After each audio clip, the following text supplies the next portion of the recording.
Murphy Joy sur La Première. La première. La première. La première.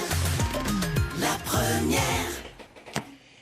Qu'est-ce qu'un séducteur ? Chez Bébé Boukit, restaurant, traiteur et service de livraison à domicile installé en Guadeloupe à Jarry, c'est un pain chaud garni de gambas, courgettes, giromons gratinés, le tout accompagné d'une sauce cocktail. Si vous ne succombez pas au charme du séducteur, d'autres Boukits vous feront de l'œil. Je peux vous proposer le craquant avec sa recette surprenante dans laquelle on retrouve des pommes vertes ou encore l'original avec sa mousseline de banane jaune, ses dés d'avocat et sa chic taille de dorade. La carte est singulière à l'image de Gladys René-Martin, la fondatrice de cette entreprise.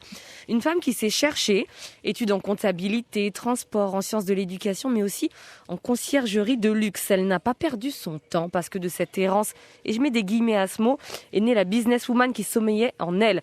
Elle a en particulier développé un sens très aigu et pointu du service client. Elle propose plus que des sandwichs parce que pousser la porte de Bébé Boukit, c'est finalement vivre une expérience culinaire dans un temple de l'excellence et un temple de la détermination, il faut bien le dire, n'est-ce pas Gladys ? C'est exactement ça. Et cette détermination, elle est affichée sur les murs, mais on va pas tout dire maintenant sur cette partie-là. Parce qu'elle est aussi sur l'un des murs, en tout cas, cette détermination. Bienvenue dans Leader d'Outre-mer, Gladys René-Martin.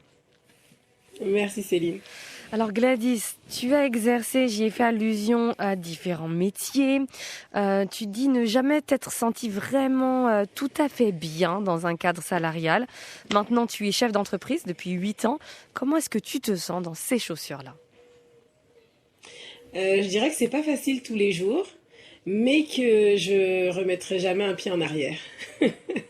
Pourquoi ? Qu'est-ce qui ne fonctionnait pas, en tout cas pour toi, quand tu étais salarié ? Je pense que c'est ma liberté, ma créativité qui était un peu, je dirais, blessée. Il faut faire ce qu'on dit au moment où on le dit. Ouais. À ce Je point. pense que là, moi, je me sentais oppressée. J'étais là, en fait, je me disais, mais qu'est-ce que je fais là? J'étais pas à ma place. Je me disais, pourquoi je suis là? Quelle est ma mission dans la vie? Puisque ici, là, j'ai pas l'impression d'apporter quelque chose. Voilà, c'est ça. Il y a une notion de sens aussi dans ce que tu es en train de dire, sens de ce que l'on fait, sens de son activité. Oui, on fait voilà, on a perte pas, de on a pas sens. son mot à dire, Enfin, donc tu on nous parles doit- d'une perte de sens Ouais, dans ce c'est que ça. tu faisais, en tout cas.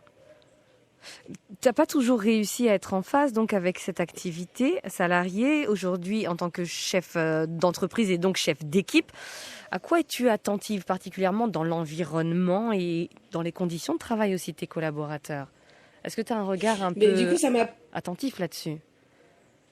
Oui, ça m'a permis aussi de me dire, bah, tiens, c'est l'endroit où on passe le plus de temps dans la journée, dans la vie, et que je pense qu'il faut être une équipe, être à l'écoute des uns des autres, se dire, bah, tiens, aujourd'hui, il y en a une qui est un peu plus faible, donc du coup, qu'est-ce que tu as envie de faire? Est-ce que tu veux prendre une pause? Est-ce que tu veux t'asseoir?